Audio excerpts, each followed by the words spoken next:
everyone, I'm your host Cadence, and welcome back to another episode of Project Honesty. This is a podcast by young adult, for young adults, to acquire unfiltered advice and bold opinions, as well as take deep dives into the issues shaping our world. We'll challenge ideas, explore new perspectives, and have fun while navigating the ups and downs of life. This is Project Honesty, where truth meets curiosity and every conversation matters. If you haven't already, go check out last week's episode called Courage Over Comfort, the importance of risk-taking. In a world that often plays it safe, this podcast dives into the transformative power of risk-taking, especially for young people. In this episode, we explore how stepping out of your comfort zone can unlock new opportunities and personal growth, and whether that's pursuing a passion, challenging societal norms, or embracing failure, we reveal the surprising rewards of daring to try. Tune in for inspiration, motivation, and the tools to take your first step towards a fearless, fulfilling life. That is available on Spotify and YouTube, like always. And if you don't already follow us on Instagram at Project_Honesty24, that is where we release every single weekly topic. So I highly recommend that you guys head over there. Today's topic, it's almost a two-parter, but I didn't make it into a two-parter because I didn't want to. Today we're going to be talking about the intersection of pop culture and politics. We're going to take a look at how social media and the rules of social media plays an important role in politics, look at some celebrities that take charge in their political standpoint and truly are involved in major political movements, and the film and entertainment industries and their role in political advocacy in pop culture. The intersection of pop culture and politics is such a powerful force that shapes societal values, and it sparks critical conversations, which ultimately drives political movements. So when thinking of that, you think of art, music, film, or other forms of entertainment have long been integral to advocacy, influencing public opinion, and galvanizing change. When talking about the intersection of pop culture and politics, there's a certain bridge that is created by pop culture between politics and society. This is seen, again, a lot through artists and musicians, actors, influencers, you name it, celebrities using their platforms to speak out about important political issues. One of the greatest examples, I think, of this is, and especially you can't avoid her when talking about pop culture and politics, is Taylor Swift. Now, Taylor Swift isn't my favorite person. I will say that. There are some things about her that I don't agree with, but that's okay. But I do really like how she is very vocal about her political standpoint, and she still remains one of the biggest figures of pop culture, especially just after closing her Globe-Trotting Eras tour. She truly goes against the grain when it comes to considering her reputation in her political standpoint. And what I mean by that is she comes out and says that she doesn't care if she gets called out or hated for addressing clear issues with, for example, President Donald Trump. She even went to say, I think this was in her documentary, she said that if I get bad press for saying don't put a homophobic racist in office, then I guess I get bad press for that. She accepts the fact that sure, not many people will agree with her, but she doesn't care.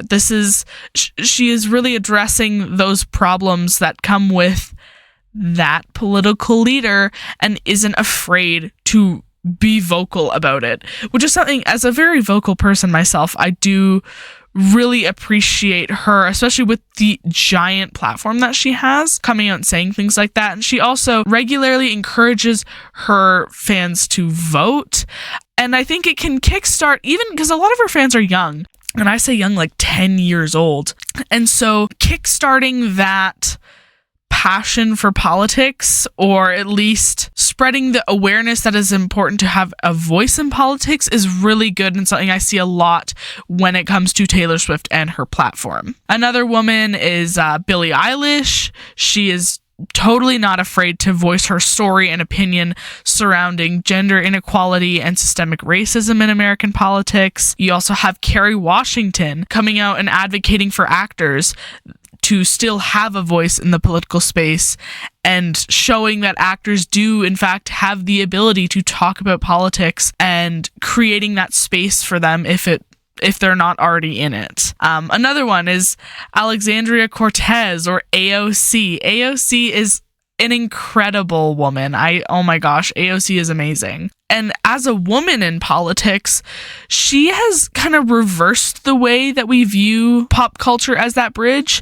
And instead, she has used social media in particular to push her political message and what she fights for in politics every single day. Through that, she has become somewhat of a figure of pop culture and the political part of pop culture because she is so honest and unafraid to express those political opinions. And especially like when I think of AOC and how I speak about politics, I've come on here multiple times speaking out against the Republican Party and Donald Trump and political figureheads that I don't necessarily agree with. And those things are really hard for me to put on the internet sometimes because I'm subjecting myself to a lot of things that many people wouldn't. But at the same time, what is the point of hiding my voice when it is clearly displayed in basically every episode that I am very democratic? And so I think using AOC as my model to be unafraid and be okay with sharing my political standpoint on a public platform is inspiring to others as well. You also have Sophia Bush, the girl from One Tree Hill. She pushes her fans to go vote all the time, and she is very, very open about her political views. She is very, again, unafraid to share those. Some of my personal observations, I only have one on here, but recently on TikTok, I've seen Green Day's lead singer, Billie Joe Armstrong, adding to one of their most popular songs, American Idiot, in live concerts, openly saying, not a part of a MAGA agenda, which is really, I love hearing that. And so that is one way that celebrities and pop culture connect to politics. The reason pop culture is so important to the political landscape is advocating for diversity and inclusion. Marginalized people having that platform to challenge oppressive systems in politics is something that we've seen because of pop culture. So when we think of amplifying underrepresented voices, pop culture highlights the experiences of marginalized communities through music, through film, and social media, and bringing issues like racial inequality and LGBTQ+ rights, as well as gender advocacy, to mainstream audiences. This representation fosters that empathy and expands political awareness. Because as much as we like to assume that everybody is making an informed vote or is fully informed about who they are supporting politically, you can't assume that. It's very hard to assume that in any situation, but especially when it comes to politics. And so having this global spread of the importance of diversity and inclusion is so important. And if social media and film and music gets that message across, I think that is a really powerful way that pop culture has helped marginalized communities and advocated for diversity and inclusion in politics. This also connects to the fact that we should be democratizing political participation. So again, celebrities and creators bridge that gap between activism and mainstream politics, and they use platforms like TikTok and Instagram to challenge that traditional power structure and engage diverse audiences. This was one thing, even when I started this podcast, I was like, how am I going to get everybody to figure out what I'm talking about? And really utilizing social media as that power is really an important aspect of political participation. And sometimes in certain situations, TikTok and Instagram is that political education. Now it is hard because there's so much false information, but at certain points, it is a very good educational tool. And so viral campaigns and relatable messaging make political discourse more accessible. Accessible is a really good word there. When we make things more accessible, we are advocating and promoting diversity and inclusion. Those things go hand in hand. And normalizing diversity and empowering change by celebrating these diverse perspectives in entertainment. So Black Panther or Pose, for example. This part of pop culture reshapes societal norms and empowers individuals from all backgrounds to participate in and influence the political landscape that they are in. Now, I have mentioned social media so far, but I want to get into the real in-depth importance of social media's part in pop culture and politics. It is a powerful bridge between the two, and it transforms how people engage with social issues and political movements. Again, by democratizing access to discourse, platforms like X, I'm calling it Twitter. I don't like X. I also don't like the person who owns it. And Instagram and TikTok, it enables these celebrities and influencers and even everyday users to share the same digital stage. There is less of a social hierarchy pyramid when we all start from the same place. So if we are all trying to push a certain message on a certain platform, it opens doors to, again, diversity and inclusion, but it also gives everyone a fair chance to speak their voice. Again, we see these pop culture icons turning their fan bases who support what they're doing anyways, and turn them into engaged, educated, and informed communities. The use of hashtags and challenges such as the Me Too movement or hashtag Black Lives Matter or climate change movements led by people like Greta Thunberg. I don't know how to say her last name. I think that's it. They blend entertainment with advocacy, making these complex political topics more relatable. That is something when I started kind of diving into how I was shaping my own political perspective, I think it was very hard, especially as a young person, when you have to just figure it all out and have the internet kind of explain things to you, because politics is not supposed to be easy. The way it runs is not easy to understand. And so trying to have even a little bit of a foothold into understanding what politics is to you, it can be very challenging. And so when it is put on a platform that is easier to understand in a format that is relatable, it is more educational than we think. And when it comes to education, the visual and interactive nature of these platforms allows for impactful storytelling through memes and infographics and short videos that, again, simplify ideas while retaining emotional and intellectual weight. That is something like TikTok is actually very educational. And I'm not saying that because, I kind of have a TikTok addiction or because I am Gen Z and I'm so addicted to my social media. No, it is truly it is a very helpful platform. When you don't understand something, there is someone out there on the internet that can explain it for you, which is super, super helpful, especially when it comes to politics. And this approach with simplifying political ideas on the internet resonates particularly with younger audiences, so many of whom are drawn to this advocacy through the creativity and the trend-driven content tied to the pop culture aesthetics. Young people really have found their voice in the political space using social media. There are so many young adult advocates in the political space that I see on TikTok and Instagram all the time, speaking their political voice and sharing their political view without being afraid, because they've seen these figureheads of pop culture and these icons share their thoughts. And so us young adults aren't afraid to do it either. And I think that's a really beautiful thing to see, is that power that trend-driven content has on young people to get engaged in politics. There's another thing with the immediacy of social media. It allows pop culture moments to catalyze political action in real time.